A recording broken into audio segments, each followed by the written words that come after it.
Meet Jennifer. She's sitting in her car in the company parking lot at 4:47 p.m. on a Tuesday, absolutely frozen. She just survived a team meeting where her manager, Dave, who still prints emails, casually dropped, "We're exploring AI solutions to streamline our workflows," like he was announcing new coffee flavors. Everyone nodded. Karen from accounting even said, "Great idea." But Jennifer heard, "We're building your replacement and making you train it." She texts her best friend, "I think I'm about to get AI'd out of existence." Her friend replies, "LOL, what does that even mean?" Jennifer, "I don't know, but it's happening." That night at 2 a.m., she's spiraling down the Google rabbit hole. AI will replace 80 million jobs. White-collar workers most at risk. Is your job safe from AI? She finds one of those clickbait articles. 10 jobs AI will eliminate by 2030. Scrolls down. Number 4, marketing coordinator. That's her. That's literally her job title. She closes her laptop, opens it again, starts updating her resume, stops. What's she supposed to write? Proficient in Excel. Oh, wait, AI can do that now. Good at emails. Nope, AI does that too. Great at existing. But here's what Jennifer doesn't know at 2 a.m. while she's panic eating cereal and contemplating a career in llama farming. She's asking the completely wrong question. And 6 months later, she'll be the one making everyone else nervous. Welcome to Prompted AI Beyond the Prompt. I'm Anaya Steele, your guide to everyday AI, and today we're talking about the question that's keeping half of LinkedIn awake at night. Is AI coming for your job? Spoiler, kind of, but also not really, but also maybe. Look, it's complicated, okay? All right, let's address the elephant, or should I say the robot, in the room. Go read the comments on any AI video. I guarantee you'll find someone saying basically, "This is great and all, but what happens when Skynet takes my job and I'm living in a van eating ramen?" Okay, nobody says it exactly like that, but that's the vibe. And I get it. The headlines are designed to terrify you. AI will replace millions. Your company suddenly cares a lot about digital transformation. Your CEO, who barely understands email, is now very excited about ChatGPT. It's unsettling, especially when you see major corporations like Walmart and Amazon making headlines for replacing huge swaths of their workforce with AI and automation. But here's what's actually happening. Most people are asking Jennifer's question, will AI replace my job? That's the wrong question. It's like asking, will the internet replace my job? In 1998. The right question is, how do I become the person who's more valuable because AI exists? Because, and I need you to really hear this, AI isn't going to replace most jobs, but people who know how to use AI, they are absolutely going to replace people who don't. And the difference between those two groups isn't intelligence or technical skill or some special gift. It's just knowing this is happening and deciding to figure it out before someone else does. So let me show you what's actually going down in the job market right now. Not the fear-mongering predictions, not the think pieces from people who've never actually used AI at work. The reality. Jobs that are genuinely at risk. Pure data entry where you're basically a human copy-paste machine.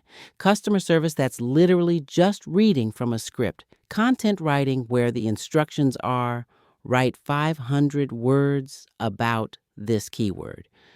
Routine admin tasks that follow the exact same steps every single time. See the pattern? If your job description could be written as a flowchart with 0 decision-making branches, yeah, that's vulnerable. But here's the plot twist that nobody's talking about.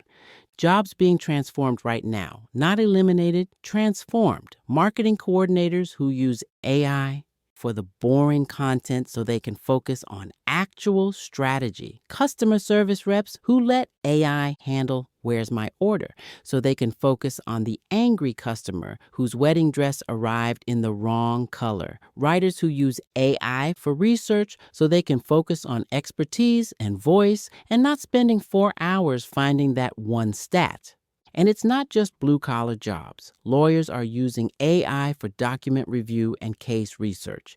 HR professionals are using AI for resume screening and employee engagement. Even doctors are using AI for diagnosis and treatment planning. And notice something? Same industries, same job titles, totally different outcomes. It's like the difference between the taxi driver who said Uber's going to ruin everything and the taxi driver who became an Uber driver and tripled their income. Same skills, different approach, wildly different results. In Jennifer's case, her job wasn't at risk because she's a marketing coordinator. Her job was at risk because she was spending her time doing things that AI can obviously do better, while someone else in her industry was learning to do what AI can't. And here's the good news, the really, genuinely good news. The solution is completely in her control. So what does Jennifer do after her panic attack, after the 2 a.m. cereal and the llama farming fantasies? She makes one decision that changes everything. She stops Googling, "Will AI replace my job?" and starts asking, "How can AI make me better at my job?" She picks up a book on AI and prompting, one that breaks down the context master approach. 3 questions. What's the situation? What help do I need? What would good look like? Simple framework, but it's what separates people who get garbage AI results from people who get genuinely useful output. She applies it to her actual marketing tasks, social posts, campaign briefs, competitor research. She uses a role evolution assessment to figure out what percentage of her job is high automation risk versus what makes her irreplaceable. Turns out 60% of her time was spent on tasks AI could obviously handle. The other 40%? That's where her real value lived. She also recognized some red flags she'd been ignoring. Her role hadn't evolved in 5 years, and she was spending 80% of her time on repetitive tasks, warning signs that her position was more vulnerable than she thought.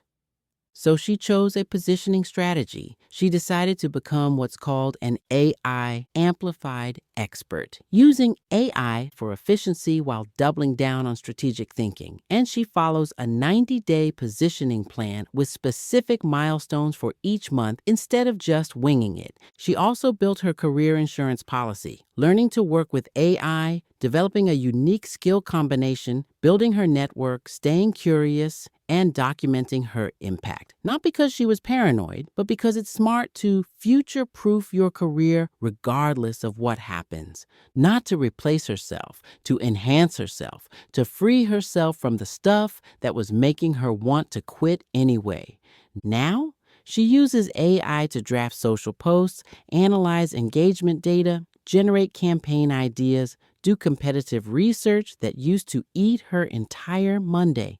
That frees her up to do the stuff AI is genuinely terrible at, understanding what her customers actually want, building relationships with influencers, making strategic decisions about campaigns, having actual brain space to think instead of just executing tasks on autopilot. 3 months later, Dave, remember Dave who prints emails, asks her to train the team on AI. 6 months later, she gets promoted to senior marketing strategist. Not despite AI, because of it. While her coworkers were having quiet panic attacks in their cars, Jennifer figured out how to become the person who delivers better results in less time than anyone else. Now she's the one making other people nervous. So here's the question everyone's actually asking, but nobody wants to say out loud. What's the actual difference between jobs that disappear and jobs that level up? 3 things, and AI genuinely cannot do any of them. These require lived human experience, something no algorithm can replicate. Number 1, making judgment calls when there's no obvious right answer. AI is fantastic at analyzing data and suggesting options. Give it clear parameters, and it'll give you 10 solid recommendations. But when there's no clear right answer, when you need to weigh competing priorities, read political dynamics, make calls based on incomplete information, and that weird gut feeling, that's human territory. AI doesn't have a gut. It doesn't know that your client's everything's fine. Email actually means they're about to fire you. It can't read the room and know when to push your idea and when to let it go. Number two, actually connecting with humans like a human. AI can help you write a perfect follow-up email. It can make you sound warm and professional and thoughtful, but it cannot build a real relationship.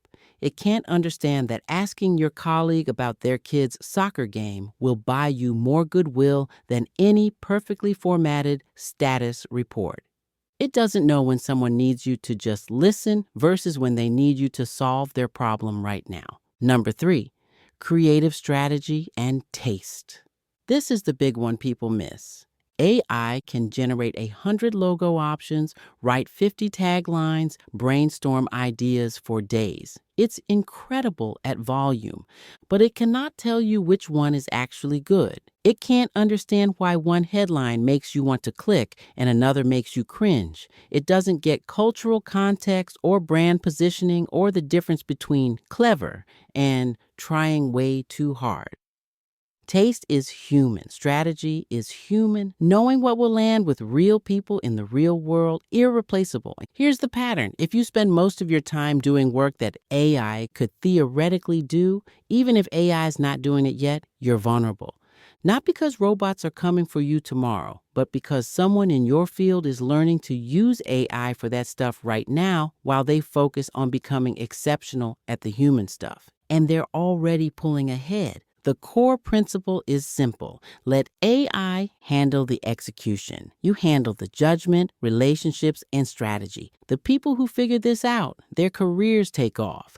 The people who resist because they're scared or not tech people or waiting for it to prove itself, they end up competing against AI-enhanced humans. And that is not a competition you want to be in. So here's what you actually need to do. Not the theory, the practical steps. Step one, figure out your human superpowers. What parts of your work require creativity, relationship building, complex problem solving, or understanding what people need before they even ask? Write them down. These are what make you irreplaceable. Step two, identify your AI delegatable tasks. What's routine, repetitive, kind of boring, honestly? The stuff that needs to get done but doesn't need you specifically. That's what you're going to teach AI to handle. Step three, position yourself as the bridge. Be the person who understands both what AI can do and what your clients or team actually need. That's how you go from person using AI to person everyone wants to work with. Here's the thing about Jennifer's transformation. She didn't wing it. Every tool I just mentioned, the role evolution assessment, the context master approach, those red flags she recognized, the 90-day positioning plan with monthly success metrics, those 3 career positioning strategies, and her career insurance policy, they're all in one place. Chapter 8 of Prompted, Your Practical AI System. It's called Career Strategy. Positioning yourself in the AI economy, and it includes examples from 15 different industries. Link in the description if you want the same roadmap she followed. Because this isn't about understanding concepts, it's about having a concrete plan and actually doing it before everyone else figures it out. Look, I'm not going to lie to you and say 0 jobs will be lost. Some will, that's real. But more jobs are going to be transformed than eliminated. The question isn't whether AI will change your industry. It absolutely will, probably by next Tuesday at this rate. The question is, are you going to be like Jennifer 6 months later or Jennifer in the parking lot having a panic attack? Here's what I want you to think about, not in a scary way, in a this is actually in my control way. What parts of your work could AI probably handle better?